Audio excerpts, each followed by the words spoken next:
Hi, welcome to Conscious Living and Wellness, and I'm really excited to have Bex from Cosmic Cures join us today. So we're going to be chatting a bit about astrology, crystals. Hey Bex, how are you? Hi, my love. I'm good, thank you. How are you? Good. Excited to be chatting to you today. I know from across the world. It's amazing. Very exciting. How are things there? Yeah, so it's just been, yeah, we've had a lot of rain here in Australia, so we're just kind of like, we want the sunshine. God, I know, same. I mean, we started to have a spring for about 5 days, which is typically English. Everyone gets very excited. And then it just started raining again yesterday. And it's like, oh, okay, there we go. Back from a beautiful trip in India. How was that? Oh my gosh, it was absolutely gorgeous. It was actually, so when I was in India, I was staying at a friend's place.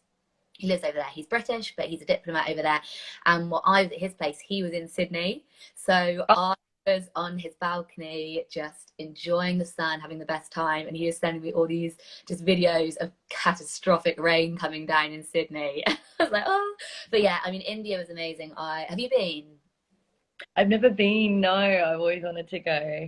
Oh, it was stunning. And I've been a couple of times, but I think each time I go, I just allow myself to sink a little bit more into the culture and meet new people. And yeah, I love it. So I'm hopefully going to be back there in autumn. I'm planning on going out for an extended stay and just sort of spending winter over there, which would be amazing. Oh, so good. And you went to a Vedic retreat there too? I did, yeah. I went to an Ayurvedic retreat down in Kerala. So Kerala is like the home of Ayurveda, and there's lots of amazing places you can go. This one I went to, Karali, is one of the world's best, I think. Like they've been doing it for years and years and years. The family has like so rooted in the ancient traditions of Ayurveda. It's kind of like a hospital. So you go and you stay in these lovely huts and in like these villas in this beautiful coconut grove, but they have an on-site medical facility, but not in the way that in the West we would think of medical facilities, which is quite kind of like very white and quite just like personalityless. It's just really beautiful, and they have doctors on hand and sort of treatments that you do every day, and it really helps balance you, and it's amazing. So you felt so zen after coming back from there? Massively zen, yeah. It's like yoga and meditation each morning, going to bed at like 9 p.m., no technology, well, sort of like no TVs and everything. So yeah, felt very, very chill. Then it was quite nice to get back to Bangalore and, go and have, because there was no coffee there either. And I love everything to do with wellness, don't get me wrong, but also I love my coffee. So the first like, uh-huh. Love a good coffee, and I seen you had some gin as well. Yeah. The- I was like, those are the things that I'm not going to compromise on. So, Oh, I love that.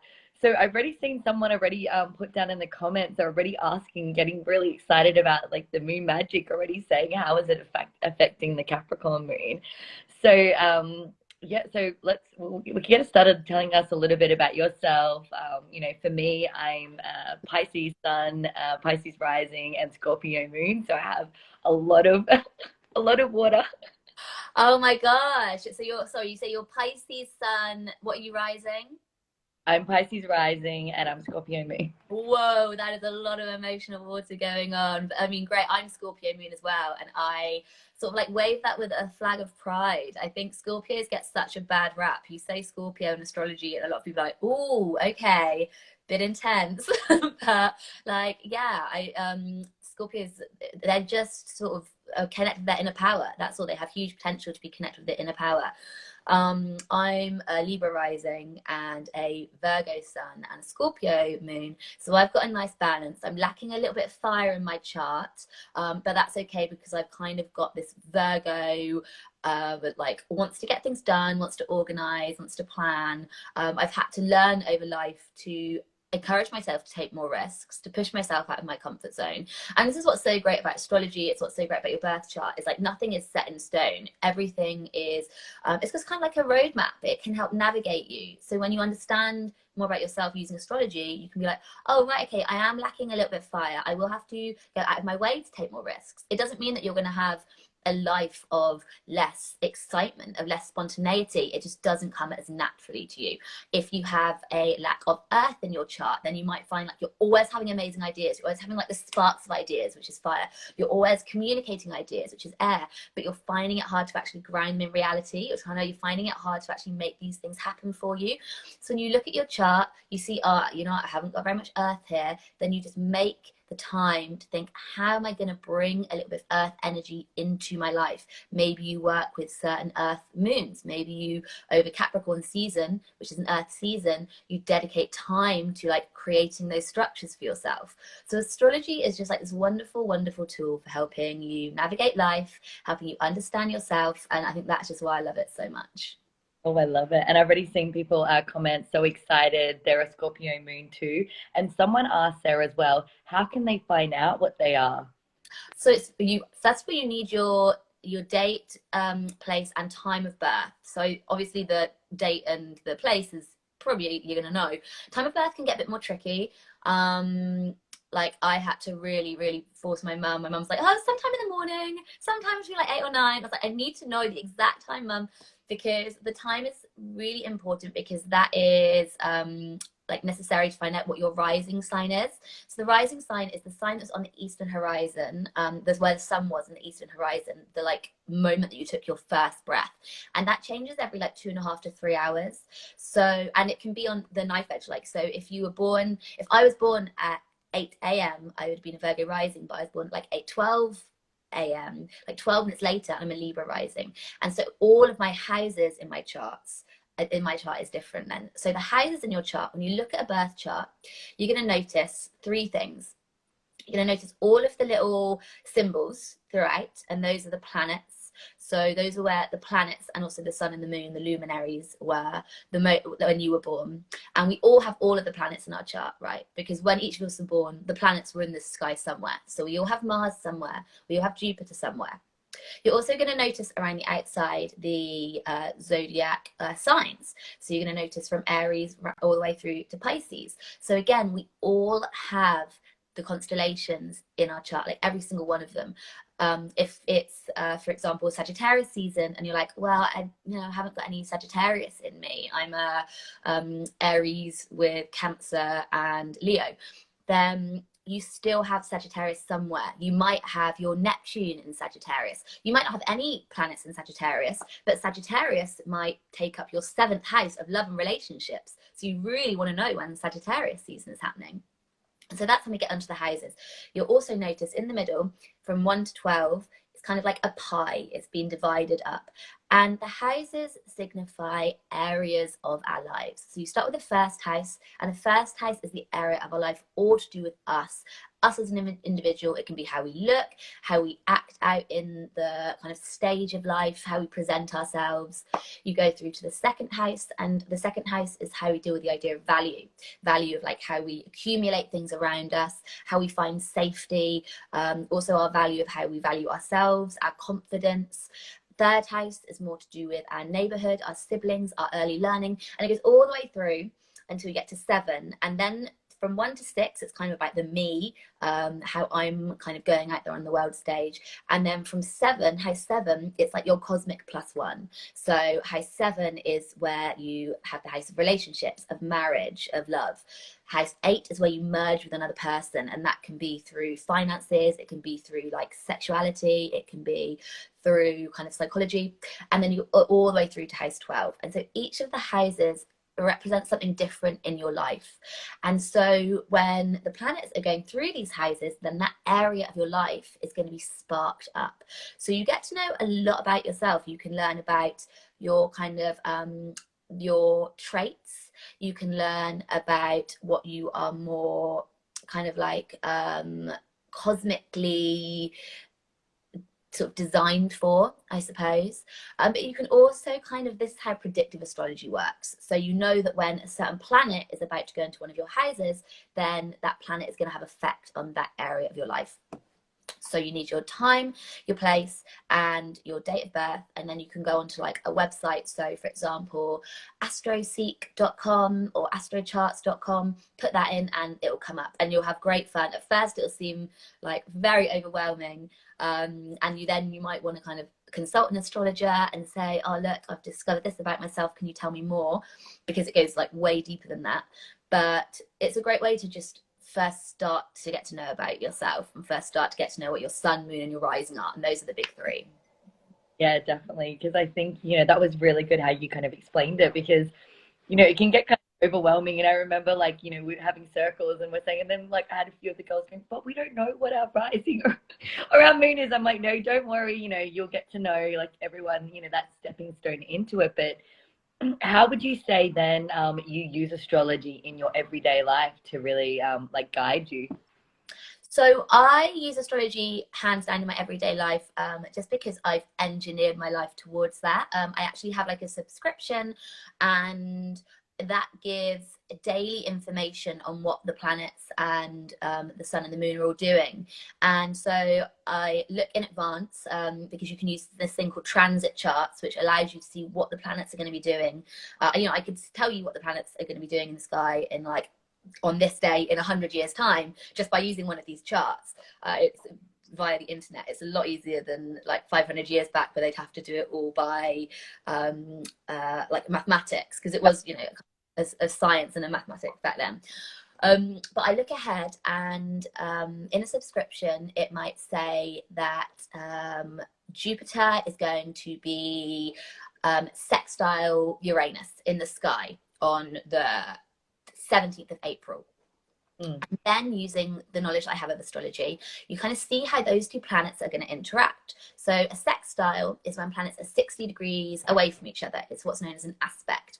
And so Jupiter, when you get the planet Jupiter touching any kind of other planet, it expands. I think it's like the biggest planet in the universe. And so it kind of brings a buoyancy. It brings fortune. It brings jubilance. It brings good luck. It also brings wisdom. It's the planet of like teaching, wisdom, studying. So you take all of those themes, and then you look at what Uranus does, and Uranus is the planet of disruption and chaos. It can break things apart completely, but that's because it wants you to like build a new structure. So it's not like just a really kind of planet that's detrimental to us. We can really use it as well, because we can be like, right, what is no longer working in my life? So you're like, okay, Jupiter and Uranus, they're going to be sextile. Sextile means that they are harmonious with one another. So on a day where Jupiter and Uranus is going to be sextile, you're like, okay, I'm going to look out for opportunities for big like shocks in my life, or opportunities to just like completely rip up the rule book. Uranus wants us to look at our schedule and just go, nope, I'm going to do the complete opposite. And Jupiter expands that and brings luck. So it's like, okay, if I purposely go out of my way to do something really unusual today, to be a rebel, Uranus is the planet of rebels as well, then I can expect that there's going to be some kind of good fortune, some kind of good luck, or I'm going to gain some kind of wisdom, because Jupiter rules wisdom, or I might gain opportunity for travel, because Jupiter rules travel. So I use all of those things, and I kind of just give myself little kind of tasks for the day. So I'm like, I'm going to do something today that's really out of the ordinary, and I'm going to see what happens. And it just makes it so much fun, and so much of my life has happened because of that. Like, so for instance, India, I was umming and ahhing about going for a while, and I've been talking about it a lot, and I wasn't even sure. And then I looked in my journal and I was like, okay, today Uranus is like trine Mercury or something like that. And it said, do something unusual that's going to like encourage either travel, adventure, or communication. And I was like, I'm just going to apply for my India visa. I'm just going to do it today.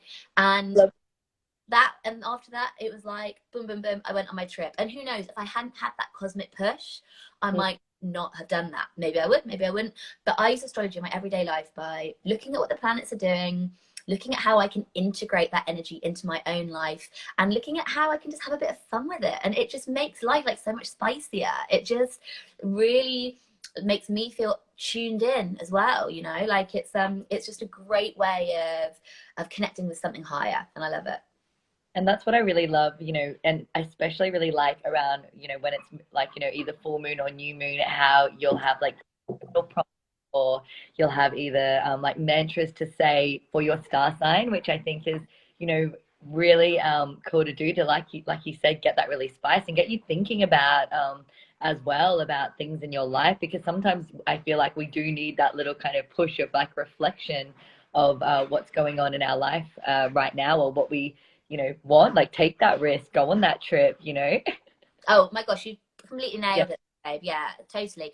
And for me, journaling is crucial. And so with this like subscription, then my real passion that I'm gonna get across to people is journaling every single day. I find journaling so useful, and it's not just me. I came across this article the other day, which I'll send you if you want to put it in the links or whatever, and it's all about how journaling actually really not only helps our mental health, but it can help our physical health as well, because when we're journaling, it's like all these studies about how getting these thoughts out on paper can help really reduce anxiety. It can help increase our white blood cells, so it can increase our immune system response, all of this. So like it's a great way of, like you say, peeling back the layers, right?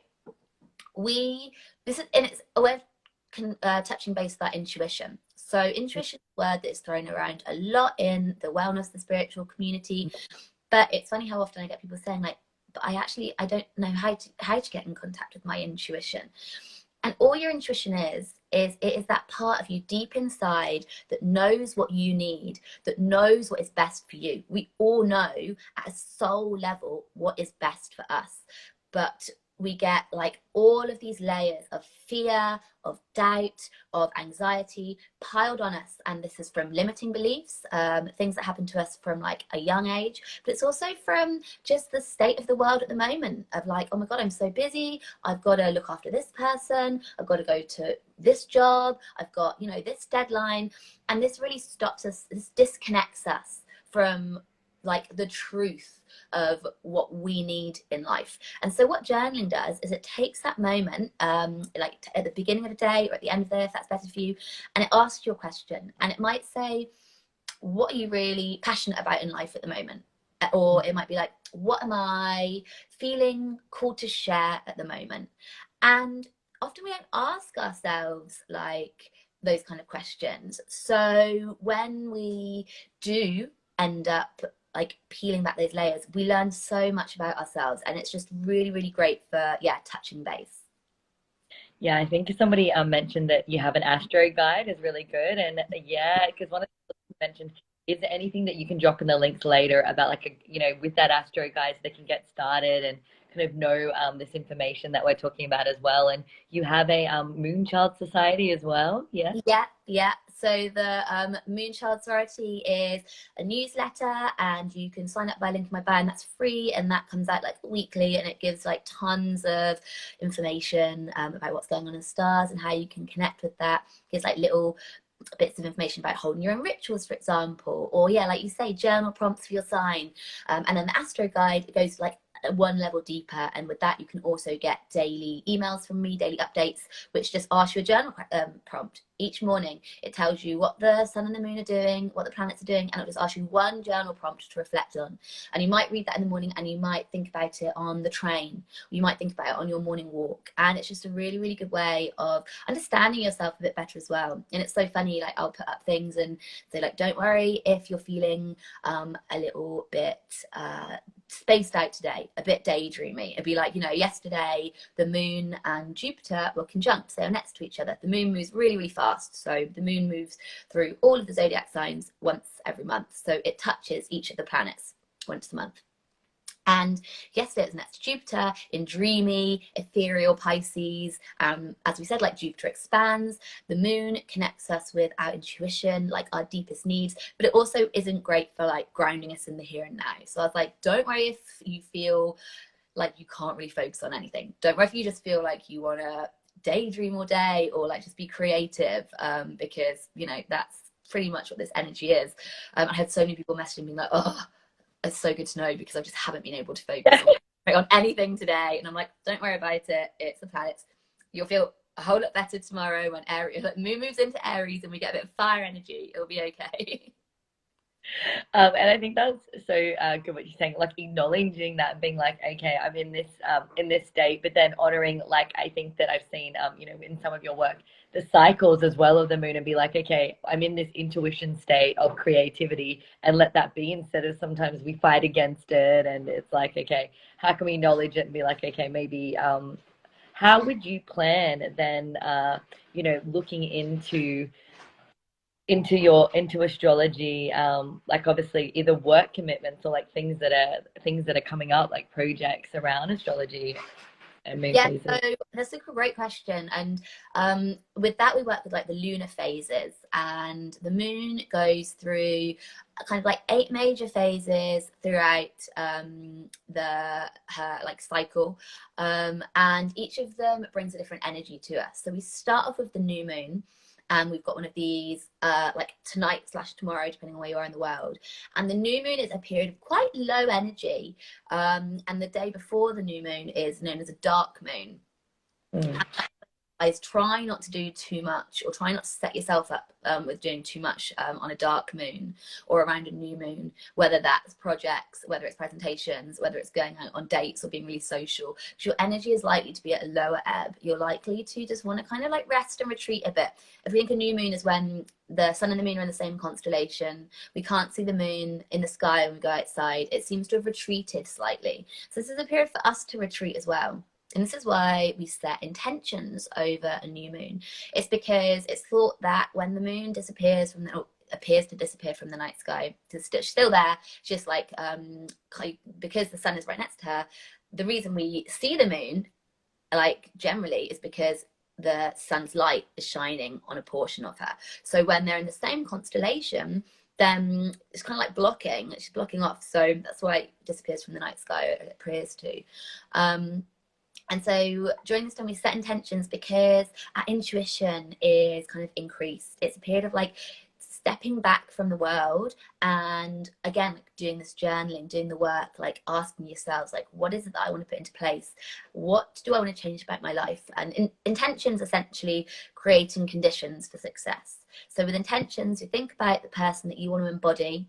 Think about what it is that you want to bring into your life. You look at what constellation the moon is going to be in. So, for example, Capricorn is a very ambitious sign. It's a sign more related to work or to success. So we've got a new moon in Capricorn. Then we might be thinking, what does the idea of success mean to me? What do I want to put into place that's going to kind of get me on that ladder, that's going to tick off some of my ambitions? We've got, when the new moon say is in Cancer, that's much more about like nurture and feeling of safety, and also like love with others. So the new moon in Cancer, we might think about, okay, how do I want to start pushing myself out of my comfort zone, but how do I want to start like showing my vulnerabilities a bit more? How do I want to get in touch with my roots a bit more? So this new moon in Aries, for example, Aries is all about starting things. It's all about beginning. It's all about taking that first step. It's the first sign on the zodiac wheel. It's a fire sign. It's all about taking action. So this new moon in Aries, what we're doing is we're setting intentions about, what am I finally ready to begin? What am I finally ready to start? What have I been meaning to start for ages? And now I need that cosmic push. So the intentions that you set might be just like small little micro habits that you want to begin, but they're going to help get you to where you want to go. So new moon, intentions, a bit more restful. After the new moon, when you look up into the night sky, it's going to seem like the moon is growing in size, and we get that beautiful classic moon sickle shape, and that's known as a waxing crescent. So we have a waxing moon and a waning moon. Waxing, so it's getting larger in the night sky each night. Waning is when it's getting smaller. So waxing crescent, we look up each night, it will appear to be growing slightly. And this is when our energy also starts to increase. This is when we start to have kind of more enthusiasm towards our projects. We've just set our intentions. We can feel our energy rising. We're kind of feeling like, yeah, I'm ready to like get going with this. So I would say, if you're planning on projects, if you're looking to be brainstorming, if you're looking to be kind of like beginning to put the feelers out there, do it in a waxing crescent phase. So after the waxing crescent phase, after a week after the new moon, we have this first quarter moon. So when you look up into the night sky, the moon appears sliced in half. And this is kind of time where we start to feel these first obstacles, right? We start to feel these first blocks. It'd be great if we set intentions and then it was just easy as pie. Everything went according to plan. You know, that's not going to happen. A week after the new moon, it's when we generally start thinking, oh, you know what? I feel like this is blocking me. Or you look back at your intentions and think, oh, I haven't done that as much as I thought I was going to. And a first quarter moon is a chance to take stock and think, okay, can I look at this from another perspective? You know, am I being shown another route, for example? And so I'd say over a first quarter moon, be very aware of where you want to give up. Be very aware of where you're just feeling maybe a bit low, where you're feeling a little bit frustrated, and use that energy and just be like, do you know what? I'm not going to give up. I'm not going to think, oh, do you know what? I'm just going to sack it off for now. Think, where is the universe showing me another direction? So after this first quarter moon, we have our waxing gibbous phase. Gibbous is where it kind of seems quite bulbous in the night sky, but it's not quite full. Waxing, again, it's still growing. So we've got an increase of energy here. So I'd say if you're planning on doing things like presentations, if you're planning on like going on important dates, if you're planning on like socializing, having parties, anything that's like a waxing or a waning gibbous is a really, really good time to do this. It's a time where we feel more abundant, where we feel more like, okay, yeah, I'm really getting into the swing of things. And then we have our full moon, which occurs 2 weeks after our new moon. And a full moon is kind of maybe like, this is the full moons and new moons are the ones that we really think about the most. Full moons are when the moon is blazing in the night sky because opposite the sun, so all of the sun's light is shining on her. And over a full moon, things come to the surface. And I always remind people to think about this word surface over full moons. As the moon surface is lit up, so things are coming to the surface for us. Things that maybe might not be so comfortable for us. Things that are craving attention. This is why we can't sleep often over full moons. It's because like there are these methods, like these points inside us, these whispers, these kind of like, oh, look, this needs to be addressed. So full moons are all about noticing what needs to be addressed and working on sort of like shedding these limiting beliefs, these things that are still keeping us small. After the full moon, we have this waning gibbous, again, like higher energy, great time to see people, to put things into place, to do things. Then we have our third quarter moon, which is all about cleansing. It's all about clearing our energy, forgiveness, forgiving anyone over the past 3 weeks who have like pissed you off or who have seemed to stand in your way. Also a great time for like cleansing your space, having a declutter. And then we go back into our waning crescent. And this is again, lower energy, a time to rest, to retreat. Self-care becomes priority. And then we go all the way through to our new moon again. So that's just a month round of like how the moon cycle works, and it kind of shows you when you want to be taking more time for yourself, where you want to be taking time for self-care, but also when you want to be seeing friends, where you want to be sharing, where you want to be like dating. And I love working with that phase. It doesn't always work out like that, obviously. Sometimes you're going to have a presentation on a waning crescent, and it's not the ideal, but you just know to give yourself more time and to give yourself, just be kinder to yourself. You know, don't beat yourself up if you feel like you want to go and have a nap. Just, you know, take things slower. Oh, I love that. And I think once you really kind of get to understand those moon phases, it can be kind of really life-changing. That being aware, understanding when to kind of plan things as well. So the next thing I'm really excited about is I've seen that you do astrology card readings with birth charts. So tell me a little bit more about that with oracle cards. So again, oracle cards, just another really, really great way of connecting with our intuition. Same with tarot cards, same with kind of any cards that we pull. And I love working with tarot as well, but I specifically like these astrology cards because I get to link them with birth charts. And for example, have you ever had like a tarot reading, or do you work with oracle cards? Yeah, so I just for my own practice, and then yeah, like I hold like groups for women to like practice together. So I feel like I'm kind of like the person like you know, I kind of encourage everyone to do it together. Exactly. So I think that oracle cards and tarot cards are so great because, again, they're encouraging us to ask questions of ourselves, right? They're another language, but they're a visual language. And tarot cards are images. They are pictures. They're like a storybook, the storybook of life, of our life. And so when you work with tarot, what you're doing is you're looking at these images and you're being asked to notice where you place yourself in that image, or how that image represents something that's going on in your life, in your journey, in your soul. And so it's kind of similar with oracle cards. So when I pull astrology oracle cards though, the cards are based around all of the planets, all of the houses, all of the signs. And what I'll do is we'll ask a question, or say, for example, the question is, what energy does the universe want me to embrace? And then pull the card Neptune. Then it's like, okay, Neptune. Neptune is the planet that kind of dissolves things, that makes us like kind of merge with something higher. It's a very spiritual planet. So it could be that the universe wants you to embrace your more spiritual side. It wants you to stop thinking like, you know, leading with your head quite so much. It wants you to move with like what your soul is saying. It wants you to get a bit more creative. It wants you to perhaps like retreat a little bit, become more at one with like your meditation practice. All of these things could be what this card is inviting you to do. But then to make it more personalized, I'll pull up your birth chart and I'll be like, okay, this is interesting. You have your Neptune in Sagittarius, which actually shows that for you, retreat in another country is really, really positive. Like you're going to gain a sense of spiritual oneness, perhaps by connecting with another culture, perhaps by meeting some sort of like guru or some kind of mentor, because Sagittarius is also the sign of teachers. So actually pulling Uranus, or it's like on what does the universe want me to embrace, and that, sorry, pulling Neptune, and then looking at your chart and seeing you have Neptune in Sagittarius, it might be like, okay, have you thought about taking yourself off on a trip? If that's not possible, have you thought about seeking out some kind of mentor? Have you thought about expanding your learning when it comes to meditation? Like there are some amazing books out there. So suddenly it becomes more of like an instruction on what to do. And so these oracle cards not only can help like you navigate what's coming up in the future, because you know some of them I will say, what shall I embrace for Aries season? If the card I pulled was card 5, sorry, house 5, then I'd be like, okay, what you want to embrace in the next 4 weeks is play, joy, reconnection to your like inner child. Stop taking things like quite so seriously. Try and do things each day that ignite your passion.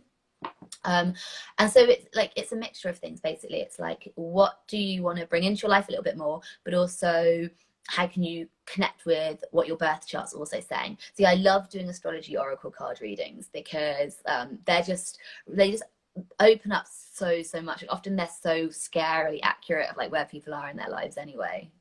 Oh, I can imagine. That's why I was really interested when I was seeing that you'd done that, because I've never had that actually done. Like, you know, and like it was interesting hearing you hear about it, going, okay, well, you pull this card and you look on the birth chart and you can see where it kind of like personally affects as well. And I think it all comes back to, you know, with Oracle and, you know, with a group, I mean, there's people kind of understanding their intuition as well and kind of, you know, discovering together. I think that's really beautiful of you know, as a guide and a step of you know, what is next. Oh, uh, yeah.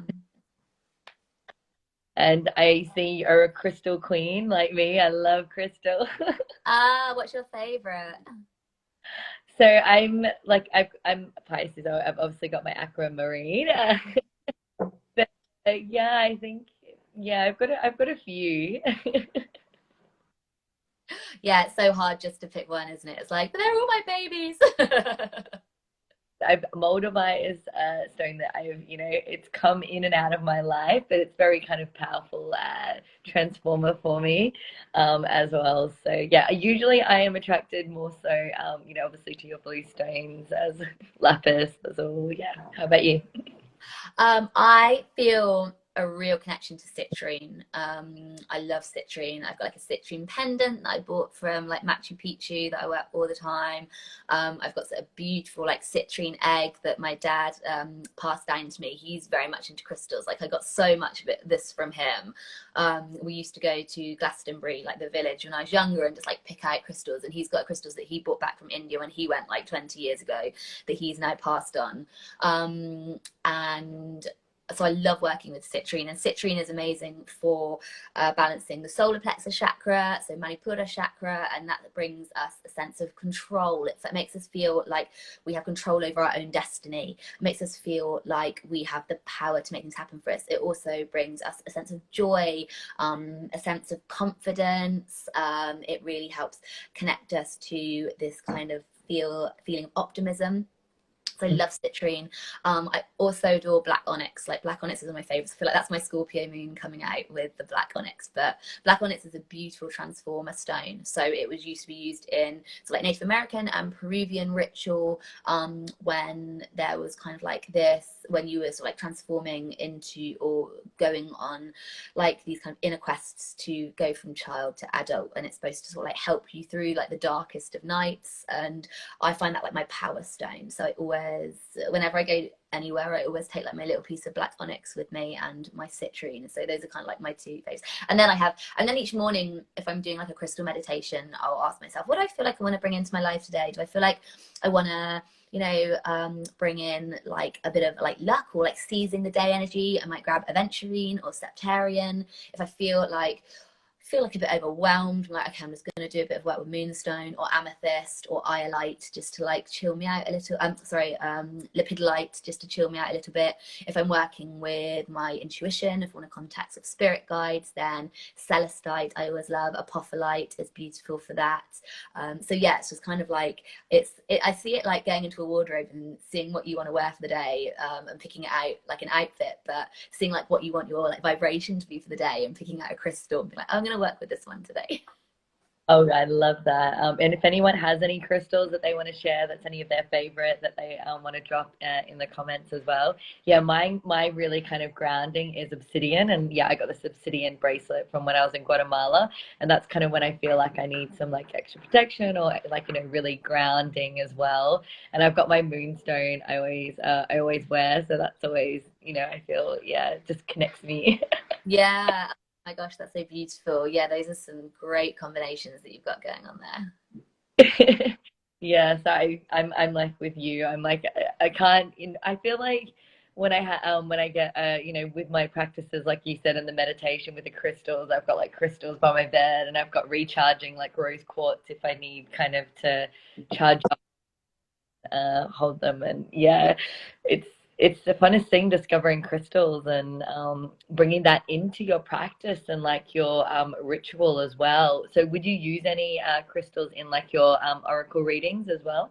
Yeah, so I actually do when I do live readings. So I've done them at like various festivals over the summer. We're big on music festivals here in the UK, but we don't just treat it as like a music festival. It's also you have like a wellness area and like a Zen area, and it's just like really amazing. So in the summer, I was part of like the holistic team at a couple of like really, really great ones, and was doing one-to-one oracle card readings and energy clearing as well. So it's kind of like Reiki, but like slightly different, but working with crystals.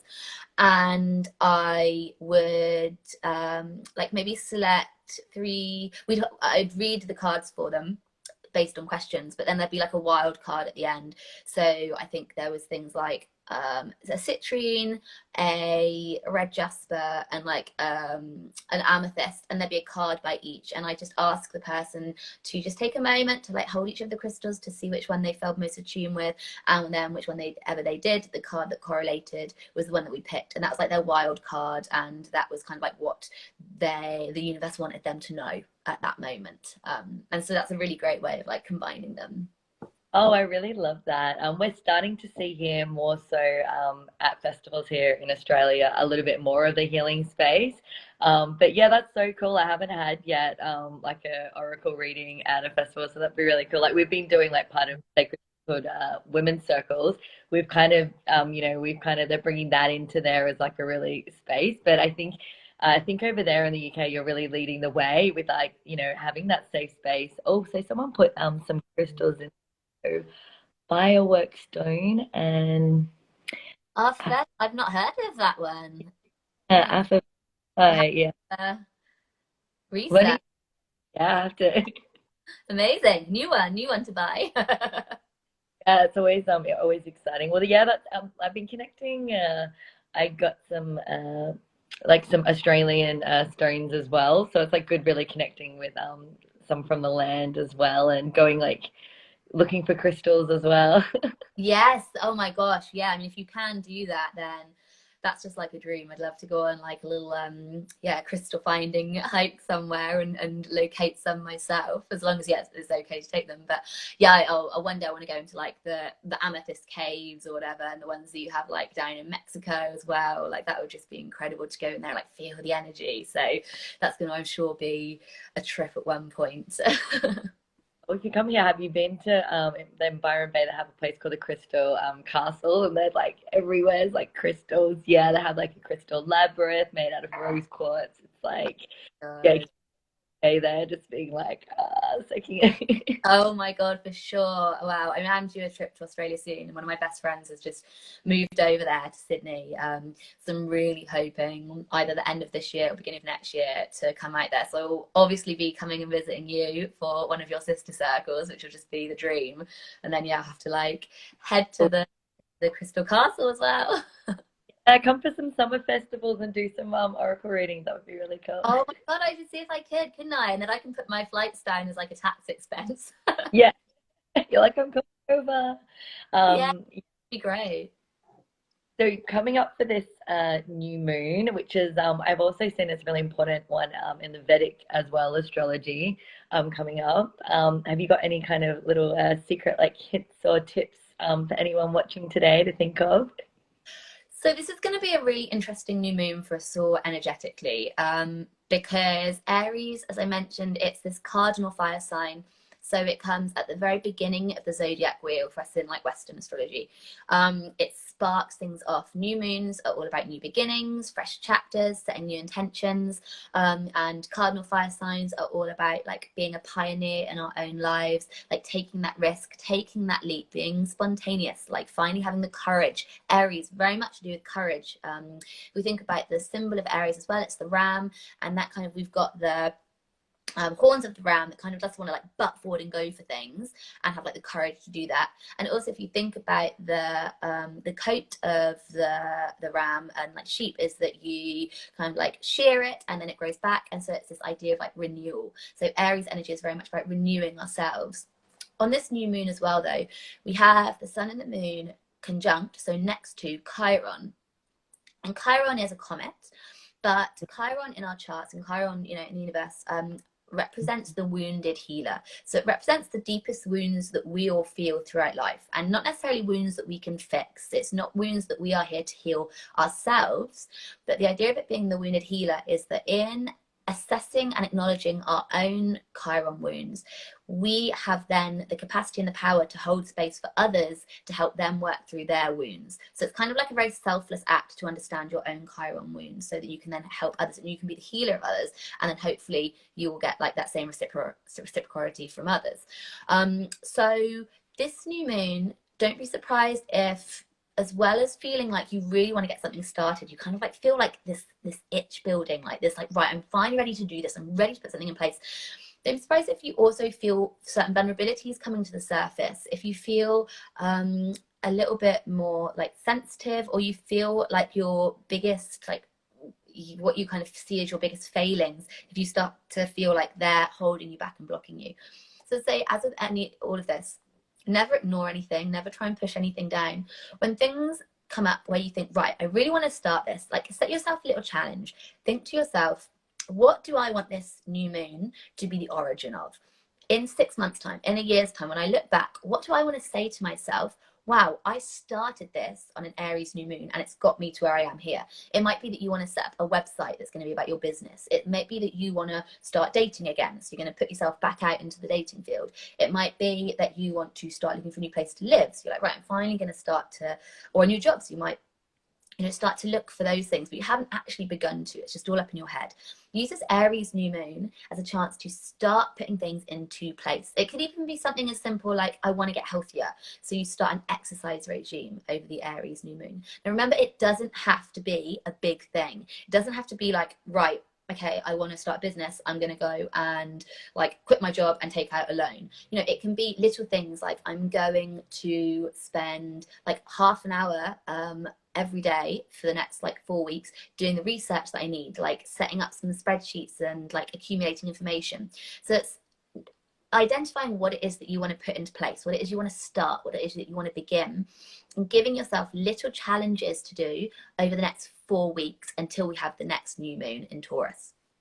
But also noticing when you're writing down these challenges for yourself, when you're writing down the things that you want to begin, where that little voice in your head is saying, well, you're not going to be any good at this, or like this is like doomed to fail, or what's even the point? And then just being like, okay, I'm writing down like what you feel is this weakness of yours. And when you have written that down, acknowledging it, being like, okay, that's interesting. Where could this have come from? Like, what part, where is this? Is there a kind of, when I start pulling this thread, does this come from something that someone once said? Does it come from a kind of way that my pride's been wounded in the past? Does it come from a way that I've been made to feel less than?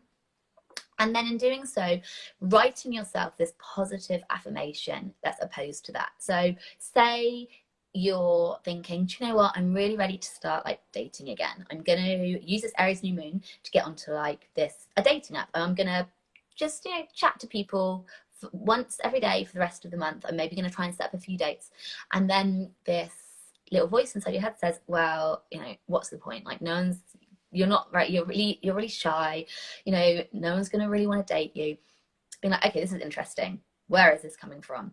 Writing these down and then writing yourself a positive affirmation of like, I am ready to be loved. I am ready to give love and I'm worthy of love. And then just reminding yourself this for like the next 4 weeks. And I say 4 weeks is because then we go to our next new moon and we start the process all over again. And we look back at how we did and we're like, okay, this is great. I really aced these things and I feel like I need to work on these things. So I definitely say Aries new moon, putting things into place. What do you want this to be like your origin story of? But also acknowledging where you feel like your like fragilities come up, where you feel like your biggest anxieties come up, and start to work on unpicking them and giving yourself a new story, like a new perspective of it. Wow, I think that's so inspiring. And I love what you mentioned as well, like even breaking it down to that task to like 30 minutes each day for the next 4 weeks for the new moon and kind of really understanding that because, now such a powerful time and portal to, I love what is that story going to be that you're going to create for this new moon. Exactly. And it doesn't have to be, we don't have to put like massive pressure on ourselves, right? If you're what you might want to begin is you might want to begin a regular meditation practice, but in your head you're like, oh, but you know what, I don't have time to like meditate for 20 minutes every morning, and you can almost already see yourself failing. And if you can already see yourself failing, why begin? That's what our brain, that's what like this little insidious part of our mind says, like, why begin if you're just going to fail like 5 days down the line? Meditation doesn't have to be for 20 minutes each morning. As long as you get your butt on that mat for like 3 minutes, 2 minutes, you're really, really super busy, sit there, set a timer for 60 seconds. And if you can just focus on your breath for 60 seconds, that's a meditation practice, And if you can then tick that off and do that every single day, and there'll be some days where you sit down and you think, I'm going to meditate for 5 minutes. And you think, well, actually, do you know what? I'm really in this space right now. I'm going to meditate for like 10 minutes. And you do that every single day for 30 days, you've done it. You've got a meditation practice into place, and it hasn't been pressure, and it hasn't been, feeling like you've failed if you do it, if you don't do it one day, because you can do it every single day, even if it's for 30 seconds. So breaking it down to that smallest thing that you want to do and giving yourself that challenge, but also thinking about what big things do I want to like put into place. My subscription, the one that now like I've got like people all over the world, I'm so happy to say, joining. I started this over an Aries new moon last year. Like I use the Aries new moon energy to be, and like I look back in my journals now, I love looking back in my journals, and I like look, oh, what did I put into place last year? And last year when I look at Aries new moon, I say I wanted to work at festivals, doing things. I wanted to like have my subscription rolling. So what I use the Aries new moon to reach out to festivals. I use the Aries new moon to start a subscription. And these things came to pass, and I'm just like, oh, I can't wait for this new moon now to be like, what am I gonna get? And I've already got in my head like certain things. I'm like, okay, I know this is gonna be like the start of something big, and I can't wait to use this energy to get that started. Yeah, and I'm feeling it as well. So if anyone has anything that they're gonna get started, they're excited for this new moon in Aries. And so with your moon child as well. So when it comes up to for example new moon and full moon, you usually do online ceremonies. Yes, exactly. So I've got a ceremony tomorrow night. So it'll be like 7 p.m. GM to like our, oh, I think are we on BST now? Do you know what? I don't even know. I don't even know what time zone I'm in. I know what time you're in.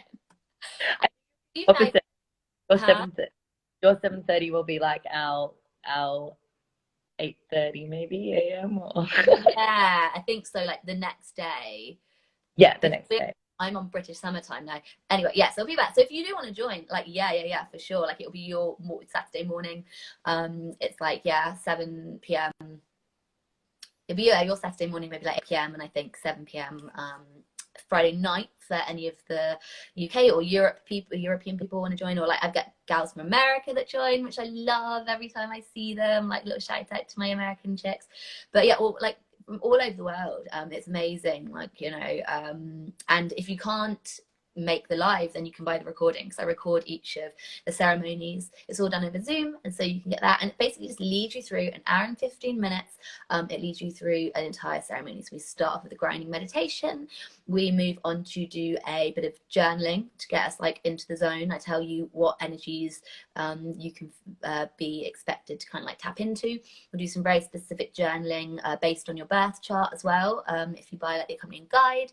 And then we do an activity. I always like create like an exercise to go as well, which, so I think this time it's going to be there's a finding your passion exercise, like identifying your passion exercise, and then a life MOT. So it's kind of like an exercise that helps us look at life at the moment and be like, okay, this is working, this isn't working so much for me. Because sometimes we're like, what's my passion? What do I want to change in life? So it's like this way of identifying this. We're going to look at all areas of life and be like, I'm really keen on this at the moment. I love this, but this could change slightly. I'm going to break it down, work through the steps to be like, these are what I'm going to put into place. This is what we're doing in this ceremony. We're like looking at like the major massive thing that you could do to make a change, but also the smallest incremental thing you could do. And we're going to like merge the kind of two together and start setting a game plan. So we're setting a game plan for success for the next 4 weeks, for the next 12 months, because we started a new astrological year now. We also do a visualization, because I'm really like keen on doing visualizations to help people connect with an element of themselves that they might not have realized yet. So they take all forms. We'll do sometimes we do some chanting. Love doing the chanting. So especially if we're working with an air sign, an air moon, for example, that's very much about communication. Chanting is great for opening up the Vishuddha chakra or throat chakra. So we'll do some chanting. We've been known to do some primal screaming in the ceremonies as well, which is all about like taking a pillow and just screaming into a pillow. Like often if that's a need to like release energy, it means if we've got like quite a high intense new moon or full moon, then we'll do some release of that. And then yeah, we just kind of do some sharing as well, and they're amazing spaces. I get such great feedback. It just fills my heart with joy. But it really, I think it gives people like a great framework in all, like that they can sort of move forward with the new moon energy without feeling confused or without feeling overwhelmed. No, and I think it's such an important like portal now for people to connect as well. So for you, so you do the new moon and you do the full moon. Uh, Between the two, so obviously new moon starting fresh, full moon. If somebody was interested in doing the full moon with you coming up, so same kind of with the meditation and the So full moons, yeah, like slightly different energy, because new moons is we're looking at starting things, we're looking at setting intentions, we're looking at what it is that you want to put into place and begin. Full moons, we're looking at where you are currently feeling blocked, where you're currently feeling like there are obstacles in your life, and where you're feeling like there are external circumstances blocking you, but actually breaking that down and being like, oh, the external circumstances always come down to something internal within us.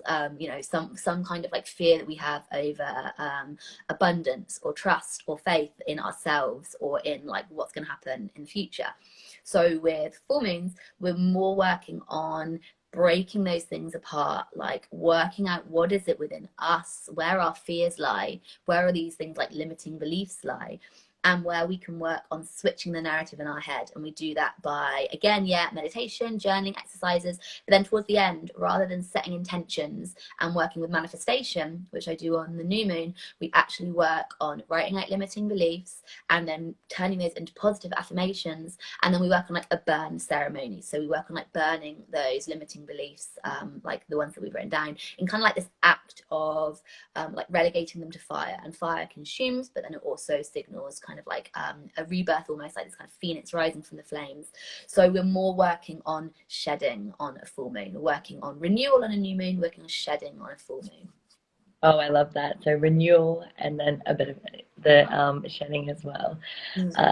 Yeah, no, that's so exciting coming in. You've inspired me. I'm feeling really kind of like I'm like I can't wait after this call. I'm gonna get my journal out. I've got my moon journal, which you know, and it's interesting like what you say when you look back, like to a certain new moon in the previous years and what actually manifests, and when you reflect on it, I think it's so important. Like same, I like before when I used to journal a few years ago when it would be moon, I wouldn't put the actual moon. I just put new moon, full moon in the. And now when I actually do, I'm like, wow, okay, you reflect and you look back and you're like, oh. Oh, it's amazing. I love looking back because it also gives me this kind of great framework for how to approach the next kind of like few weeks, because I see the energy that I was really harnessing a year ago. So I can't wait for this Aries new moon and using that energy in order to start and inspire things. But also when I look back last year and the year before, Taurus season was really big for me, and I'd never considered like Taurus season to be quite so important to me. I think because it like, especially like lockdown, helped us all to connect back with ourselves a lot more because we had all this time to do it. And I guess I'd previously been like super busy in Taurus season or like darting around a lot.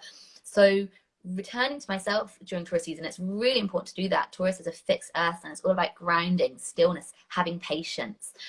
We've like set these sparks going in Aries season. We've like, you know, taken the leap, we've taken the risk, and now we want things to happen immediately. And Taurus season is the one that says like, it's not going to happen immediately. Slow down, patience, planted the seed. Now let's return to the self. Let's appreciate where we are in life right now. Let's savor where we are in life right now.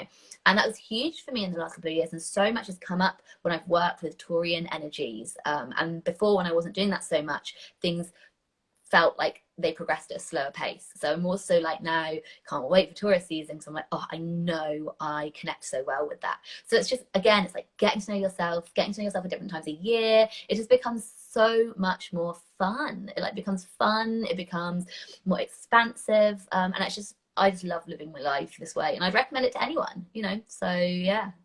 Oh, I love that. And is there a favorite ritual that you have for new moon? Like, so for example, like I have a little dream pillow, I'll put my crystal in and I'll pick a card and then I'll kind of journal and then I'll have it like by my bed with my favorite crystal. Oh, I love that. That's so fab. So because I hold the moon ceremonies, I tend to spend like the moon ceremonies holding space for others. And then what I'll do is I will wait until like the following morning to hold my own, and it's like sometimes I'll watch my own ceremony back to like and be my own guide through it, which is really nice. Or I'll just do the same, like follow the same path as I would have done the one that I've shared with others, because I practice what I preach, sort of thing as well. But I mean, I love the whole thing of it. Like I sit and I make sure that I've got all the four elements in some way surrounding me. So I have like a little dish of water, and I'll have like an incense stick burning for air. I'll have my favorite crystals that align with whatever moon energy is going on, for kind of earth. And then for what have I said, water, earth, fire, I'll have like a candle burning.